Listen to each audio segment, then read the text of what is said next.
जंगल में बहुत बारिश हो रही थी। रानू चिड़िया मीनू मौसी के यहाँ बैठी थी। मीनू मौसी, देखो तो जंगल में लगातार 3-4 दिन से बारिश हो रही है। तुम सही कह रही हो रानू, लगातार हो रही बारिश से सब लोग बहुत परेशान हैं।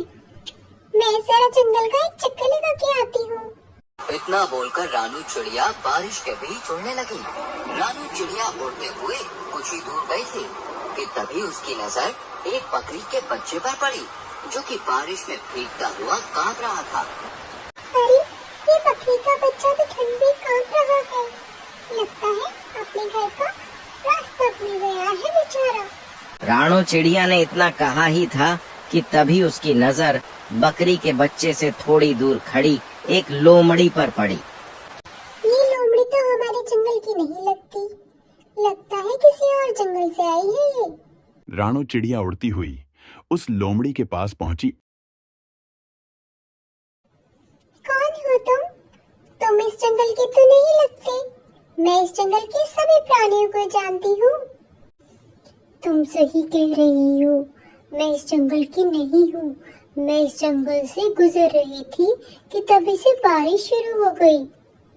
जैसे ही बारिश रुकेगी मैं इस जंगल से चली जाऊंगी।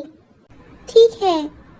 इतना कहकर रानू चिड़िया उस बकरी के बच्चे के पास जाकर बोली, तुम यहाँ पर क्या कर रही हो? तुम्हारी माँ कहाँ है और तुम्हारा नाम क्या है? मेरा नाम बंटी है। मैं खेलते खेलते घर से बहुत दूर निकल आया और रास्ता भटक गया। तुम चिंता मत करो, मैं तुम्हें तुम्हारे घर छोड़ाऊंगी। मेरी माँ मुझे मना कर रही थी, पर मैंने उनकी सुनी नहीं। तुम्हें अपनी माँ की बात सुननी चाहिए थी, पर आगे से ऐसी गलती मत करना। रानू चिड़िया उस बकरी के बच्चे को लेकर कुछ ही दूर चली थी कि तभी बंटी की माँ उसे ढूंढती हुई वहां पर आ गई। तुम कहाँ चले गए थे बंटी? पता है मैं कितना परेशान हो गई थी। मुझे माफ कर दो माँ, मैं अब आगे से आपकी हर बात मानूंगा। रानू चिड़िया देखकर बोली, देखा बंटी तुमने, तुम्हारी माँ तुम्हारे लिए कितना परेशान हुई।